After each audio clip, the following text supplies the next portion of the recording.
ಸ್ವಾಮೀಜಿಯರು ಹೇಳೋದು ಒಂದು ಲೆಕ್ಕದಲ್ಲಿ ಸರಿ ಇದೆ. ಆದರೂ ಅವ್ರ ತಾಯಿ ತಂದೆ ಬಿಟ್ಟಿರೋದು ಆಗೋದಿಲ್ಲ ಸರ್, ಯಾರಿಂದನೂ ಆಗೋದಿಲ್ಲ. ಇಷ್ಟು ಹೌದು ಸರ್, ನಾವು ನೋಡ್ತಾ ಇರ್ತೀವಿ, ಡೈಲಿ ನೋಡ್ತೀವಿ ನಾವು.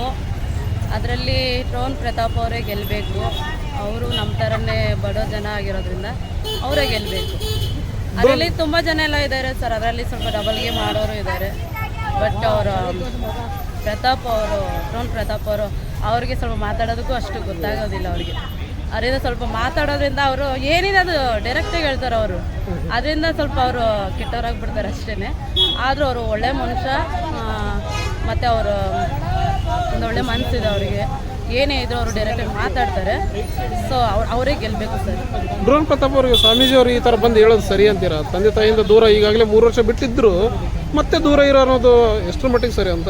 ಇಲ್ಲ ಸರ್, ಅವರು ಸ್ವಾಮೀಜಿಯರು ಹೇಳೋದು ಒಂದು ಲೆಕ್ಕದಲ್ಲಿ ಸರಿ ಇದೆ. ಆದರೂ ಅವ್ರ ತಾಯಿ ತಂದೆ ಬಿಟ್ಟಿರೋದು ಆಗೋದಿಲ್ಲ ಸರ್, ಯಾರಿಂದನೂ ಆಗೋದಿಲ್ಲ.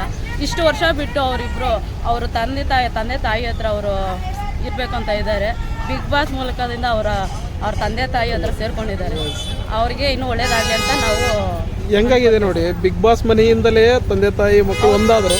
ಈಗ ಬಿಗ್ ಬಾಸ್ ಮನೆಯಲ್ಲಿನೇ ಜ್ಯೋತಿಷರು ಬಂದು ನೀವು ದೂರ ಇರಬೇಕು, ಒಳ್ಳೇದಾಗುತ್ತೆ ಅನ್ನೋದು ಹೆಂಗೆ ಕಾಕತಾಳೀಯ ನೋಡಿ. ಹೇಳ್ಬೇಕು ಅಂದ್ರೆ ಅದು ಒಂದು ಅರ್ಥದಲ್ಲಿ ಅದು ಯಾರಿಗೋ ಒಬ್ಬೊಬ್ರಿಗೆ ಒಳ್ಳೇದಾದ್ರೂ ಆಗುತ್ತೆ, ಅದು ಇನ್ನೊಬ್ರಿಗೆ ಅದು ಆಗೋದಿಲ್ಲ ಸರ್. ಅದೆಲ್ಲ ಅವ್ರವ್ರ ಹಣೆ ಬರೋದಲ್ಲಿರೋದು ಅದೆಲ್ಲ. ಇದೇನಾಗಿದ್ರೆ ಈಗ ಇದರಿಂದ ಡ್ರೋನ್ ಪ್ರತಾಪ್ ಅವ್ರು ಕುಗ್ಗಿಬಿಟ್ಟು ಆತ್ಮಹತ್ಯೆ ಮಾಡ್ಕೊಂಡು ಹಾಸ್ಪಿಟಲ್ ಜಾಯ್ನ್ ಆಗಿದ್ದಾರೆ ಅಂತ ಸುದ್ದಿ ಆಗ್ತಾ ಇದೆ ಸರ್. ಅವ್ರಿಗೇನು ಆಗಬಾರ್ದು ಸರ್, ಅವರು ಚೆನ್ನಾಗಿ ಆಗ್ತಾರೆ. ಹೇಳಿ, ಅವ್ರಿಗೇನು ಆಗೋದಿಲ್ಲ, ಅವ್ರು ಚೆನ್ನಾಗಿ ಆಗ್ತಾರೆ, ಚೆನ್ನಾಗಿ ಬರ್ತಾರೆ. ದೇವ್ರು ಅವ್ರಿಗೆ ಒಳ್ಳೇದು ಮಾಡ್ತಾರೆ. ಆಮೇಲೆ ಇನ್ನೊಬ್ರ ಬಗ್ಗೆ ಹೇಳ್ಬೇಕು ನಾವು, ವಿನಯ್ ಅವರು ಏನೇ ಇದ್ರು ಅವರು ಡೈರೆಕ್ಟಾಗಿ ಮಾತಾಡ್ತಾರೆ. ಅವರು ಒಳ್ಳೆಯವರೇನೆ.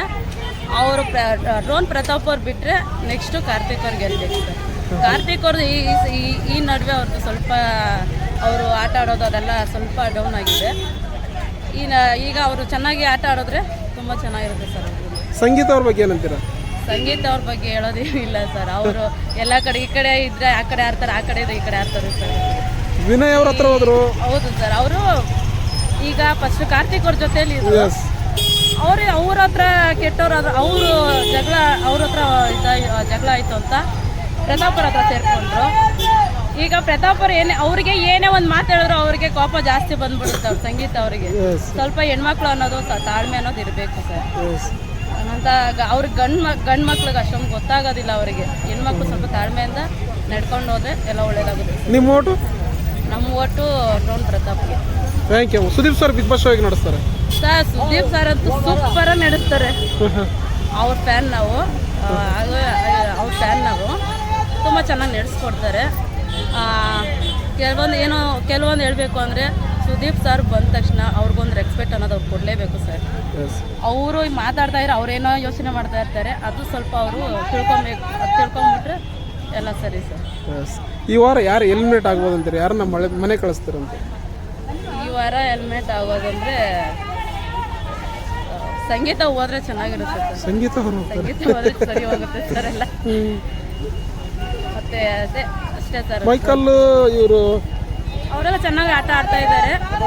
ಮೈಕಲ್ಲು ಸ್ವಲ್ಪ ಡೌನ್ ಇದ್ದಾರೆ. ಅವರು ಈ ನಡುವೆ ತುಂಬ ಡೌನ್ ಇದ್ದಾರೆ. ಅವರು ತುಂಬ ಚೆನ್ನಾಗಿ ಆಡ್ತಾ ಇರೋದಂದರೆ ವಿನಯ್ ಅವರು ಮತ್ತು ಕಾರ್ತಿಕ್ ಅವರು ಬಿಟ್ಟರೆ ಮೈಕಲ್ ಅವರು.